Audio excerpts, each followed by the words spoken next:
So I think one of the first things I want to talk about is how and why I decided to become a surrogate. So I'm in several Facebook groups in my mom area.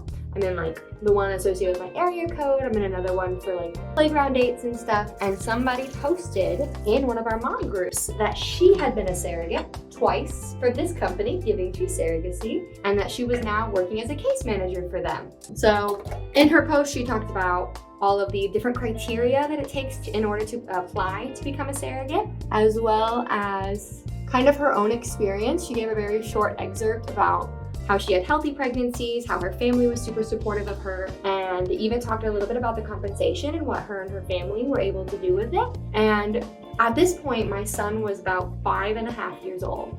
And we knew from the jump that I was very much one and done. I grew up in a family with 5 kids, and I grew up in a very hectic household, especially because my mom also ran a daycare. And I knew after I had had my son that I was very happy being one and done. Being one and done has also taught me how much I cherish being a mother.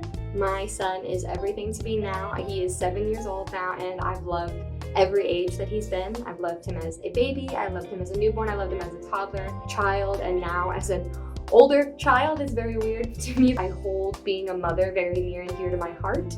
I can't imagine not being a mother and not having my son in my life. So I know what it means to people to have children.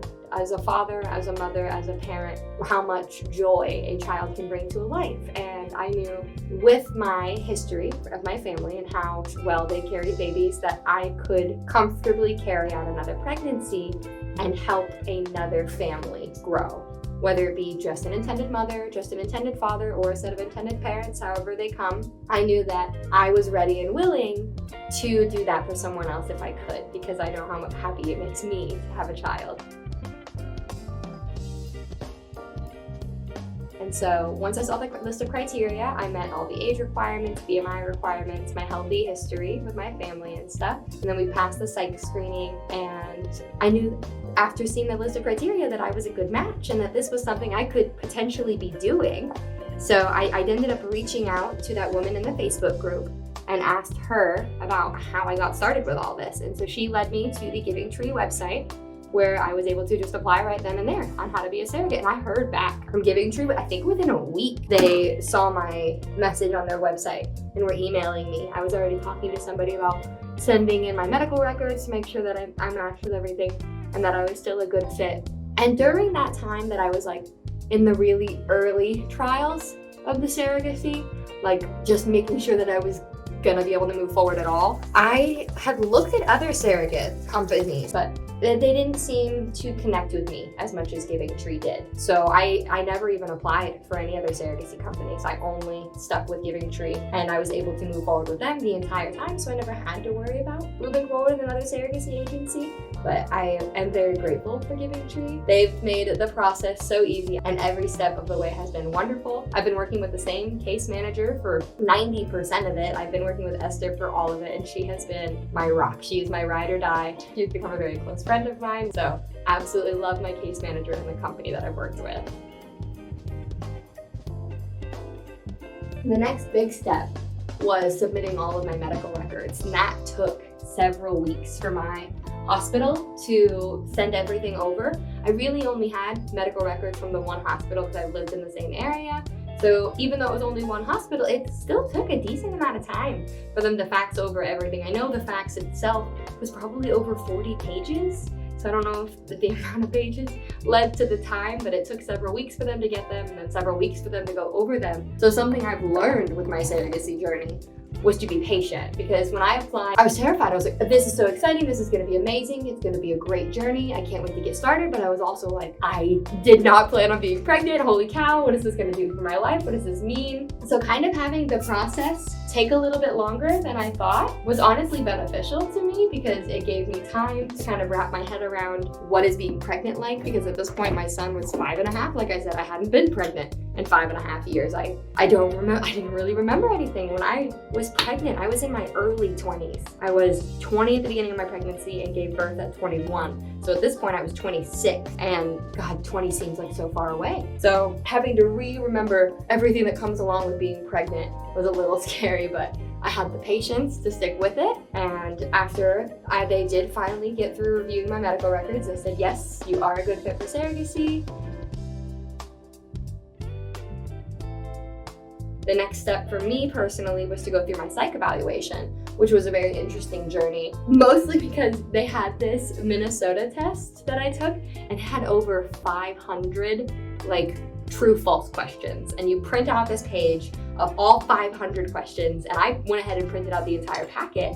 So I printed out, I think it was 17 pages with all the questions on them. Very mundane statements that it's easy kind of to pick true or false at the beginning. There are some that you're like, is that true, or is it true in some circumstances, and you kind of have to wager it. My husband and I sat down and we kind of made a night of it, and we would take turns reading the questions and then bubbling the answers because we get tired after looking at the long lines of it. And we took turns. I think we ended up taking 2 nights the first time, and then the second time we took another 2 nights. So it's definitely a big chunk of it. But after you submit the questions, then their therapist goes over all the questions, gets it scanned and kind of gives you a summary of what does this personality test mean? What do the true and false answers mean? And mine was very typical. It actually said I was atypical. It's this person is very normal. They answered the questions in a good light. They seem to have a good sense of self. This is a good person for surrogacy. So I felt really good about that. And then after they go over those questions, they also have an interview with a therapist where they ask you about yourself, your family, your upbringing.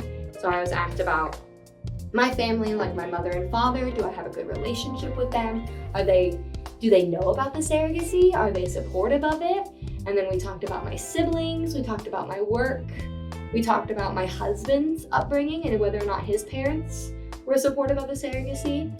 We talked about his siblings and what their lives are like. We talked about small medical details like how many children do they have and were those healthy pregnancies, just to kind of get more information on that aspect. But overall, I think the interview only took about 15-20 minutes. My husband and I sat down and did the interview together. So after the interview with the therapist and the 500 questions that we got to fill out with the therapist, we passed our psych evaluation and moved forward with our matchmaking process. With Giving Tree Surrogacy, it was super fun because we got to build this whole profile for me. It had photos of me and my family, some by myself, some with them, some of them showing our activities. And then it had my name, my age, a little blurb about why I wanted to be a surrogate and why I thought this was a good fit for me and my family. And then it also talked about my workplace, what do I do for a living and stuff like that. Just kind of creating a whole profile about who I am. That way they could glance at this and decide whether they think I would be a good fit to be their surrogate. So once we had my profile created, they shared that with their intended parents that they had. And if an intended parent saw your profile and liked you, then you would receive their profile. Again, going over their pictures, going over why they are looking at surrogacy and using a surrogate to help grow their family. My first time, I only saw one intended parent. I got my first set and I immediately was yes, I love them. So you get their profile. If they like you and you like them, they have a match meeting where you have an hour to sit down together, and I prepared some questions that I had, just kind of what they were expecting with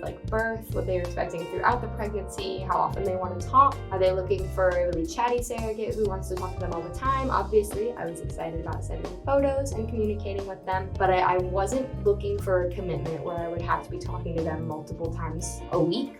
More than 3 is a little too much for me because I do have a full-time job. I do have my son. My husband has a full-time job. I'm not free every night to sit down and talk with the parents. And they immediately were totally okay kind of with whatever boundary I wanted to set. They were open-minded and I felt the same way to an extent. So after our hour matchmaking, I matched with my first set of parents and we both said yes within 24 hours. And now I just finished my matchmaking process for the second time. I've already went to the fertility clinic and I am currently in the medical clearance process. So they've looked at my uterus and there's no scar tissue, nothing like that, nothing from the D&C that I've had. Everything looks great. All we're waiting on now is for my uterine lining to be thick enough to move on to my next process. It was honestly really fun going through the matchmaking process and seeing all these different families that are really hoping for a child. I connected with every single one of them.